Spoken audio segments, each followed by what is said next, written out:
कोइले ले बाड़ी सब तैयारी चाचा मौसी तैयार बिया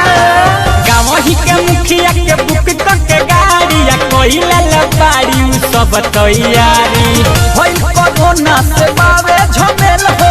सगरी पालन कोइल हो कोइल फेल हो दर्शन भोला के आसो नहीं कर पाई रे ए चाचा जी कहाँ जातनी? अरे देव घर जातनी हम चले का करे जाल ढारे बुढ़बा देवघर में बड़ी महामारी बा ताला लोग बा तो हम चाबिया ले लिए से खुल जाई भतीजा तोर महियो न जाई रे तोर मौसियो न जाई रे भतीजा तोर माइयो न जाई रे तोर मौसियो न जाई रे अरे बाबा के नगरी बंद बा कैसे जलवा चढ़ाई रे भतीजा तोर महियो न जाई रे तोर मौसियो न जाई रे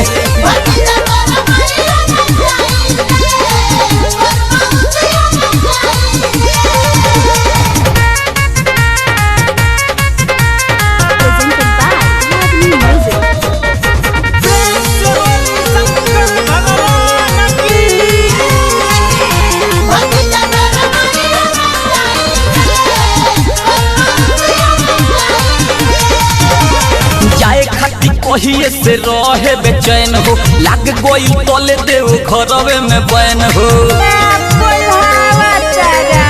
अरे मन ही में भोला जी के सब लोग करता रे हरावा में बैठी गोबारन हो अरे दूर होई जल्दी से सब महामारी हो है मुसीबत बाबा तारन हो भले कहीं जाके पूजा कर आई रे चाचा जी हम हमर मामी तैयार बिया नया नया दुनिया दी पेन लेवनी छा बुढ़बा कब से कहतानी कि ना तोर माई जाई ना तोर मौसी जाई तोरा बुझाते नहीं खे भतीजा तोर महियो न जाई रे तोर मौसियो न जाई रे भतीजा तोर माहियो न जाई रे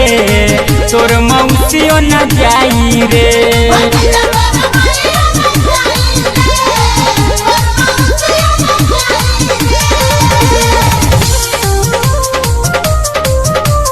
ललचा रिकॉर्डिंग स्टूडियो गोपालगंज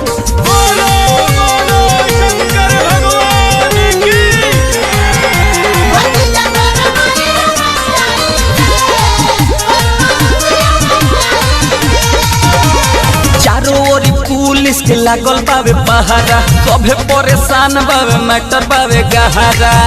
खाली तेरा तारा हमरा के अरे मासूम बीबी कास लकी राजा हो ओइसन कबो ना भइल रहे हो अरे भूले तो राजा के संगे तो पर साल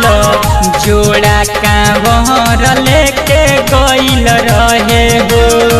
सोची सोची कुछ तो पछताई रे एक दिन जल जाता हम लोग के लिए चला हम लोग जाए के मन कलता लाकी चाचा के बुले चाचा के दिन जना के मिला नया नया पिले वाले हम चले अरे हट ना हट काहे परेशान कइले बा भतीजा तोर माहियो न जाई रे तोर मौसी न जाई रे भतीजा तोर माहियो न जाई रे तोर मौसियो न जाई रे